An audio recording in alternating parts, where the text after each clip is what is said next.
ഇന്ന് നമുക്കൊരു cute card ഉണ്ടാക്കാം. അപ്പോൾ അതിനായിട്ട് ട്യൂലിപ്സിൻ്റെ ഇതളെന്ന് തോന്നിക്കുന്ന വിധത്തിന് കുറച്ച് പേപ്പേഴ്സ് വെട്ടിയെടുക്കുക. അത് ഇങ്ങനെ ആയിരിക്കണം ഉണ്ടാവുക. ഈ ഇത് കൊള്ളത്തില്ലല്ലോ, വേറെ എടുത്ത് തുറന്ന് കാണിച്ചു തരാം. ഈ തുറക്കടാ അങ്ങോട്ട്, തുറക്ക്. എന്താ തുറക്കാത്തേ? തുറക്കുന്നില്ലല്ലോ, എന്നാൽ വേണ്ട. എന്നിട്ട് ഒന്ന് പാർട്ടീഷൻ ചെയ്തെടുക്കണം. പാർട്ടീഷൻ ചെയ്യാൻ എന്നെ കഴിഞ്ഞിട്ടല്ലേ ആളുള്ളൂ. ഈ വീട്ടിലെല്ലാം പാർട്ടീഷൻ ചെയ്യുന്നത് ഞാൻ തന്നെയാണ്, കാരണം എല്ലാം കൃത്യമാവണമല്ലോ. പിന്നെ ഇതിങ്ങനെ മേലെ മേലെ ഒട്ടിച്ച് കൊടുക്കണം. പണ്ടൊരു ജിങ്കിൾ ബോൾസ് ഉണ്ടാക്കുന്നത് തിരിച്ച് വരത്തില്ലായിരുന്നു, അതേ കണക്കൊക്കെ ഏകദേശം ഒട്ടിച്ച് കൊടുക്കുക. എന്നിട്ട് ഇതൊരു 180 ഡിഗ്രി ആയിരിക്കണം അതിൻ്റെ താഴെ ഭാഗം. മനസ്സിലായില്ല? മനസ്സിലാവേണ്ട കാര്യമൊന്നുമില്ല, കാരണം മാത്സ് എൻ്റെ തലയിൽ വെച്ചിട്ടുള്ള കാര്യമില്ല. ഓക്കെ. എന്നിട്ട് ഇതൊരു സോപ്പിൻ്റെ കവറാണ്.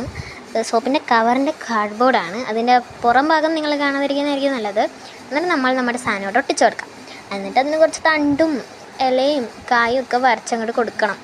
പിന്നെ ഇത്ര നേരം വീഡിയോ കണ്ടതല്ലേ, സബ്സ്ക്രൈബ് ചെയ്യാൻ മറക്കണ്ട. പിന്നെ ലൈക്ക് ചെയ്താലും വരുന്ന ഇഷ്ടങ്ങളൊന്നും ഇല്ലല്ലോ, അതുകൊണ്ട് തന്നെ ലൈക്ക് ചെയ്യാൻ മറക്കണ്ട.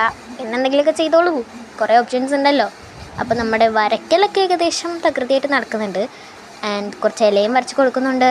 പിന്നെ ഞാൻ എഴുതിയേക്കുന്ന കോട്ട് നിങ്ങൾ എഴുതാതിരിക്കുന്നതായിരിക്കും നല്ലത്, കാരണം ഞാൻ എഴുതി എന്ന് പറഞ്ഞിട്ട് ആർക്കും കൊണ്ട് കൊടുക്കരുത് ഈ കോട്ട് എഴുതിയിട്ട്.